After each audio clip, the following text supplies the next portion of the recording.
ayah ibu saya sudah meninggal. Allahumma firlaha warhamha wa'afiha wa'fu anha. Amalan apa yang sebaiknya saya lakukan agar tetap berhati kepada ibu, berbakti pada ibu saya? Ibu saya semoga masuk surga. Amin. Yang pertama doa. Apa doanya? Rabbil firli wali walidayya warhamhuma kama rabbayani saghira. Allahumma firlaha warhamha wa'afiha wa'fu anha. Ya, enggak bisa bahasa Arab Pak Ustaz, bahasa Indonesia. Ya Allah, jauhkan emakku dari neraka jahanam, berikan dia kebaikan, jadikan kuburnya salah satu dari taman surgamu. Jangan jadikan kuburnya salah satu lubang nerakamu. Berikan dia ketenangan ya Allah, ampunkan segala silap salah dosanya ya Allah. Yang pertama. Yang kedua, baca Quran. Wa in khatimul Quran, yang paling afdal dibaca khatam Quran, satu khatam. Untuk almarhumah emakku, aku hadiahkan pahala bacaan Quran sekhatam. Kalau tidak bisa satu khatam, bacakan Yasin, hatinya Quran. Kalau tidak baca Yasin, jurus terakhir Ummul Quran Al-Fatihah. Al-Fatihah pun tak bisa, mati aja lah. Yang ketiga, sedekah. Saat sayang betul dengan emaknya, lalu emaknya meninggal dunia, dia datang melapor kepada Nabi, ya Rasulullah, ummi matat, emakku sudah meninggal dunia, afa atasaddaqu anha, kalau aku bersedekah, apakah sedekahnya sampai ke almarhumah emakku? Kata Nabi, tasaddaq, bersedekahlah. Ayyu sadaqatu afdal, apa sedekah yang paling afdal? Kata Nabi, saqiyul ma', memberi air minum. Yang paling afdal adalah memberi air minum. Karena di jazirah Arab susah membuat sumur bor, sedekah air minum. Tapi di Bekasi jangan lagi sedekah air, karena masjid kita sudah diapit 2 danau.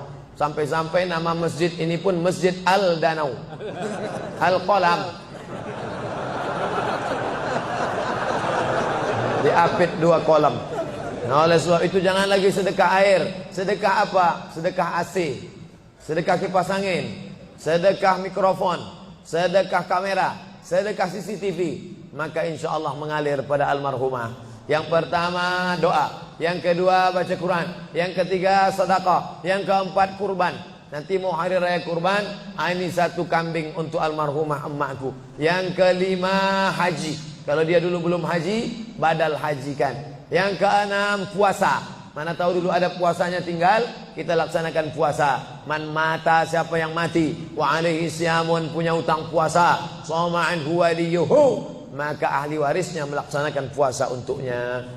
Bolehkah di sujud akhir kita berdoa dengan doa yang ada dalam Quran? Aqrabu ma yakunul abdu min rabbih wa huwa sajid. Seorang hamba paling dekat dengan Allah bukan di Makkah. Saya merasa dekat betul dengan Allah ketika di Ka'bah Pak Ustaz. Lalu bagaimana dengan orang miskin yang tak punya duit untuk ke Makkah? Maka orang paling dekat dengan Allah wa huwa sajid, waktu sujud terakhir. Fa'kthiru fihi du'a, perbanyaklah doa di sujud terakhir, tapi jangan bahasa Indonesia. Karena kalau dia ucapkan ya Allah tolong aku, batal salatnya. Pakai bahasa Arab. Kalau nggak bisa bahasa Arab, dalam hati saja. Berapa lama sujud terakhir itu? Sampai Sayyidatuna Aisyah mencubit tangan Nabi dari balik kain. Selesai solat Nabi tanya, Aisyah, kenapa kau cubit tanganku tadi? Kata Aisyah, kusangka kau sudah sakratul maut ya Rasulullah. Saking panjangnya doa Nabi. Sementara kita yang belum ada apa-apanya, yang status belum jelas, tepat betul sujudnya, macam stempel kertas. Kenapa cepat betul sujud? Sujudlah lama. Bagus sujud lama, membantu turunnya darah menyembur dari jantung ke otak. Karena kalau oksigen kurang bisa kena stroke ringan. Sujud lama-lama, bernapas, jangan tahan napas, bernapas. Itu maka karpet jangan bau. Itu maka tak boleh tidur telungkup di masjid. Tidur telungkup ngences pas tempat orang sujud. Bangkit sujud pitam pingsan mak. Nah, ini penting. Lalu kemudian kalau dibaca dalam doa sujud itu ayat Quran boleh? Tak boleh. Karena Quran itu tinggi, sedangkan sujud itu rendah. Tak boleh yang tinggi diletakkan di rendah. Tapi kalau doa boleh. Begitu juga dengan perempuan halangan. Tak boleh baca Quran. Tapi kalau ayat Quran itu doa boleh. Contoh, Subhanalladzi sakhkhara lana hadza wa ma kunna lahu muqrinin wa inna ila rabbina lamunqalibun. Itu kan ayat Quran. Tapi ketika dibaca naik kendaraan boleh. Maka kalau ayat Quran bunyinya doa boleh. Mana? Rabbana atina fid dunya hasanah wa fil akhirati hasanah wa qina adzabannar. Itu doa, boleh dibaca. Saya seorang kepala rumah tangga, tinggal di rumah milik mertua. Sebagai kepala rumah tangga, apakah saya belum menunaikan kewajiban sebagai suami untuk membeli rumah tinggal buat keluarga? Ada ideal, ada darurat. Idealnya kau punya rumah, karena kewajibanmu hai kepala rumah tangga laki-laki ada 5. Kasih makan, kasih pakaian, kasih tempat tinggal, kasih pendidikan, kasih perhatian. Itulah kewajibanmu sebagai laki-laki. Beri makan, beri pakaian, beri tempat tinggal, beri pendidikan, beri perhatian anak dan istrimu. Tapi kalau kau tidak bisa, maka mertuamu baik, maka tinggallah di sana. Ya tidak apa-apa. Cuman kita tahu bagaimana bersikap sebagai seorang menantu, bagaimana dengan saudara-saudara ipar, bagaimana dengan mertua. Nah ini, kebetulan mertuanya baik. Alhamdulillah, bersyukurlah bapak-bapak yang dapat mertua baik. Persiapan apa yang diperlukan dalam memasuki umur 40 tahun? Enggak ada nunggu 40. Karena malaikat datang tak nunggu 40.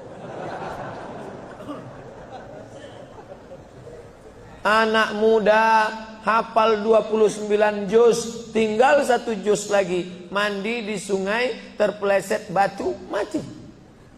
Mana muda? Orang tua sudah 70 tahun diponis dokter mati. Saya sudah diponis dokter katanya 3 bulan Pak Ustaz. Sudah berapa bulan Pak? Udah tahun setengah, enggak mati-mati. Jangan terlalu yakin dan percaya kepada kata manusia. Tapi saya tetap berobat ke dokter, saya tetap berobat ke rumah sakit. Tapi masalah keimanan, maka itu yang di atas. Innama amruhu idza arada syai'an ayakula lahu kun.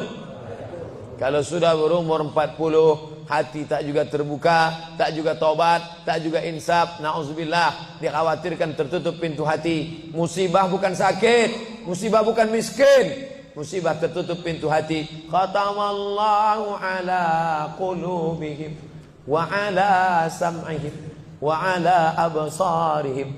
Makin tua makin menjadi-jadi, tak salat, tak puasa, tak berzakat, akhirnya mati dalam keadaan sakau, mati dalam keadaan dilokalisasi. Sudah jelas umur 70 tahun, tetap juga mau berzina, nafsu ada, tenaga tak ada, dimakan Viagra 1 botol. Sama macam kap 70 diisi minyak pesawat, meletup, bam.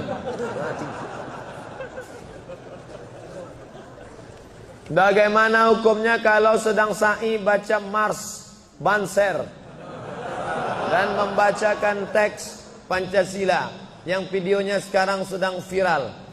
Ini memancing saya supaya orang bully saya aja. Saya dibully orang itu biasa, tak masalah. Sebenarnya saya kasihan jamaah. Tolonglah Ustaz, jangan kontroversial lagi. Capek kami dibully ini. Nah, jamaah ini tak tahan, kasihan saya dengan jamaah. Jadi dalam masalah ini saya mengutip jawaban dari Kiai Nahdlatul Ulama yang sudah share membuat tulisan tentang beberapa terkait masalah membaca. Balik sajalah kepada zikir yang maksur yang diajarkan Nabi Muhammad sallallahu alaihi wasallam. Mau nanya Pak Ustaz, kita hidup untuk apa dan mati untuk siapa? Itulah yang sudah dibahas tadi.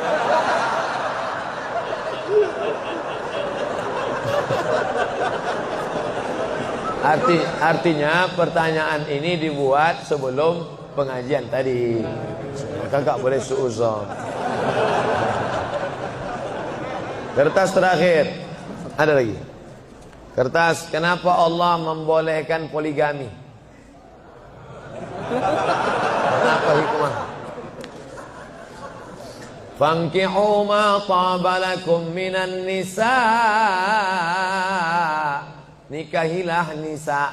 Itu syaratnya yang pertama. Yang dinikahi itu nisa. Makanya laki-laki menikahi perempuan. Karena Allah menciptakan Adam dan Hawa, bukan Adam dan Asep. Setelah kau pilih nisa, syaratnya bagaimana? Min thayyibat fankihu ma taba, yang baik. Kalau laki-laki thayyib. Thayyib itu artinya baik. Sekarang thayyib sudah berubah, enggak pulang-pulang. Fankihu ma taba, nikahilah perempuan yang baik, minan nisa, perempuan yang baik. Masna, 2, wa sulasa 3, wa ruba' 4. Fa in khiftum alla ta'dilu, kalau kau khawatir tak sanggup adil, fawahidah, satu saja cukup. Ada seorang janda, dia punya anak, maka anak yatimnya ini perlu dijaga orang. Maka daripada dijaga orang lain, saya ajalah menjaganya. Nah, itu alasan pertama, karena untuk menjaga anak yatim. Itu alasan pertama. Alasan kedua, ada mungkin laki-laki yang dia 300 tenaga kuda. Tak bisa dia kalau tak poligami. Tak cukup satu. Kalau sampai satu tuh mati, Bu tuh. Nah, tuh. Jadi perempuan tidak boleh mengatakan lebih baik lakiku berzina. Oh enggak. Maka dia harus berlapang dada menerima 300 tenaga kuda. Yang ketiga, untuk menghibur. Nabi Muhammad itu 25 tahun monogami, istrinya cuma satu, Khadijah saja. Jadi jangan katakan dia penyakit seksual, dituduhkan orang sekuler, liberal, kafir, munafik. Nabi Muhammad itu 25 tahun dalam keadaan lajang, tidak pernah berzina. Mereka menggelar dia Al-Amin. 25 tahun dalam keadaan istri satu, Khadijah. Setelah 50 tahun barulah dia menikahi beberapa perempuan dengan alasan karena suaminya mati perang, kalau dia dalam keadaan terluka, dengan alasan karena untuk mendekatkan hubungan dakwah kesukuan, kalau dinikahi anaknya maka suku itu akan menjadi tunduk, dengan alasan banyak. Nah, itu jadi bukan hawa nafsu, karena 50 tahun dia mampu mengontrol hawa nafsunya. Di akhir hayatnya ini adalah ujian bagi umat Nabi Muhammad sallallahu alaihi wasallam. Jadi simpelnya, kalau kita naik pesawat, kata pramugari, ada pintu normal sebelah kanan. Ladies and gentlemen, all of our passenger, seluruh penumpang sebelah kanan pintu naik dan turun. Tapi bila terjadi pesawat meledak atau masuk jurang atau meletup, ini emergency door, ini boleh dibuka. Nah, jadi kalau mau buka itu bukalah.